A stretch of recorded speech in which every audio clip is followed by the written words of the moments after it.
नमस्कार, मी प्राजक्ता तांडेल. तुम्ही पाहताय न्यूज 18 लोकमत. बातमीपत्रात आपलं स्वागत आहे. सुरुवातीला मोठी बातमी. सैफ अली खान याच्यावर हल्ला करणारा अद्यापही फरार आहे. पोलिसांच्या विविध टीम्सकडून त्याचा शोध घेतला जातोय, मात्र अद्यापही या आरोपीला शोधण्यात पोलिसांना यश आलेलं नाहीये. दरम्यान सैफ अली खानवर हल्ला करणारा आरोपी सीसीटीव्हीमध्ये कैद झालाय. हल्ला केल्यानंतर हा हल्लेखोर इमारतीबाहेर जिन्यातून पळत होता, त्यावेळी तो सीसीटीव्हीमध्ये कैद झालाय.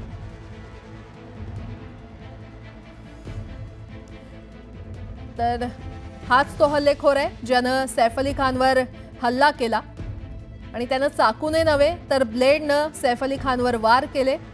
काल रात्री ही संपूर्ण घटना घडली होती. मात्र हा आरोपी अद्यापही फरार असल्याचं पाहायला मिळतंय. पोलिसांच्या विविध टीम्स त्याचा शोध घेतायत.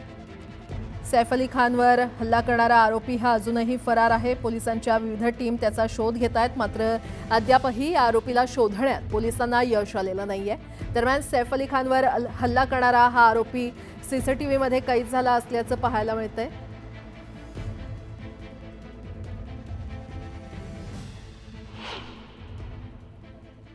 तर सैफ अली खानवर सध्या लीलावती रुग्णालयामध्ये उपचार सुरू आहेत आणि लीलावती रुग्णालयाबाहेरून आमचे प्रतिनिधी तुषार उपनवर सध्या आपल्यासोबत थेट जोडले गेलेले आहेत. तुषार, काल मध्यरात्री खरं तर ही संपूर्ण घटना घडली. त्यानंतर सैफ अली खानला लीलावती रुग्णालयामध्ये दाखल करण्यात आलं. आज मुंबई क्राईम ब्रांचची टीम सैफ अली खानचा जबाब नोंदवणार आहे. सैफ अली खानची प्रकृती सध्या कशी आहे, या संदर्भातले काय अपडेट? प्राजक्ता, आपण जर पाहिलं असेल तर कार अभिनेता सैफ अली खानवरती रात्री साधारणतः 1:30 ते 2 वाजताच्या सुमारास हल्ला झाला आणि त्यानंतर पुढच्या तासाभरामध्ये याच लीलावती हॉस्पिटलमध्ये त्याला दाखल करण्यात आलं होतं. काल आपण जर पाहिलं असेल तर सैफ अली खानवरती प्रामुख्याने प्लास्टिक सर्जरी झाली. सर्व शस्त्रक्रिया यशस्वी पार पडल्यानंतर काल रात्रीच आपल्याला सैफ अली खान आपल्याला या ठिकाणी शुद्धीवर आल्याचं पाहायला मिळतंय. आज सैफ अली खानचा मुंबई क्राईम ब्रांच आपल्याला जबाब नोंदवताना पाहायला मिळणार आहे. काल सैफ अली खानची जी मेड आहे तिचा जबाब नोंदवण्यात आला होता.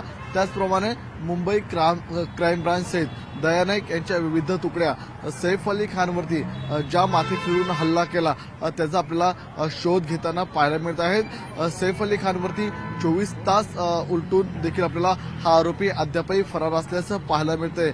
मात्र आज सैफ अली खानचा जेव्हा जबाब मुंबईची क्राईम ब्रांच नोंदवेल तेव्हा नेमकं सैफ अली खान नेमका या जबाबात काय सांगतो याकडे सर्वांचं लक्ष लागलेलं आहे.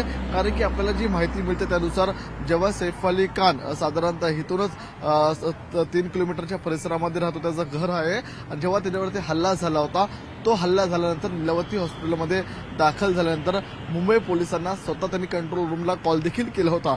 त्यामुळे आजच्या क्राईम ब्रांचचा जो त्यांचा जबाब नोंदित केला जाणार आहे त्या जबाबामध्ये काय वेगळी माहिती समोर येते का याकडे सर्वांचं लक्ष लागलेलं आहे. कारण की ज्या व्यक्तीने हल्ला केला त्या व्यक्तीचं शेवटचं लोकेशन आता मुंबई पोलीस ट्रेस करताना पाहायला मिळतंय. कारण की रात्री 12 वाजण्याच्या पूर्वी तो घरामध्ये शिरल्याचं माहिती मिळते. त्यामुळे नेमके त्याला घरामध्ये एंट्री कोणी दिली, कशामुळे मिळाली, या संदर्भातली इनसाइड स्टोरी सैफ अली खान आजच्या कदाचित या जबाबामध्ये सांगू शकतो. त्यामुळे साधारणतः आता 8 वाजलेले आहेत. सैफ अली खानला जबाब नोंदवण्यासाठी मुंबई पोलिसांची टीम साधारणतः जी माहिती मिळते त्यानुसार 11 पर्यंत दाखल होऊ शकते.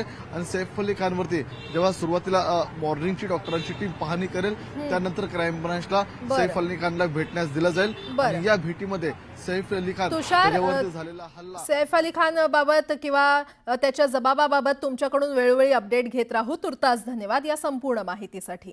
सैफवर हल्ला करणारा आरोपी 4थ्या माळ्यापर्यंत शिड्यांनी गेला आणि तिथून डगची जाळी तोडून तो तैमूरच्या खोलीमध्ये गेल्याचं प्राथमिक तपासामध्ये समोर आलंय.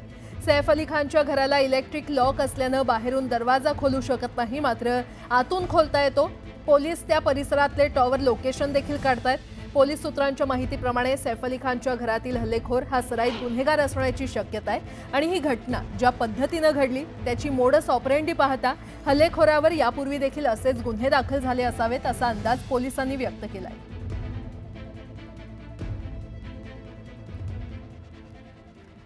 अभिनेता सैफ अली खानचा क्राईम ब्रांचची टीम आज जबाब नोंदवणार आहे. सैफ अली खानचा जबाब अत्यंत महत्त्वाचा मानला जाईल. चाकू हल्ल्यावेळी नेमकं काय घडलं याचा उलगडा सैफ अली खानच्या जबाबातून समोर येणार असल्याची दाट शक्यता आहे. त्यामुळे क्राईम ब्रांचच्या टीमकडे सर्वांच्याच नजर आहे. दरम्यान सैफ अली खानवर चाकू हल्ला झाल्यानंतर त्याच्यावर सध्या लीलावती रुग्णालयामध्ये उपचार सुरू आहेत। चाकू हल्ल्याप्रकरणी आता पोलिसांकडून देखील कसून तपास सुरू आहे आणि याच पार्श्वभूमीवर आता क्राईम ब्रांचची टीम सैफ अली खानचा जबाब नोंदवणार आहे।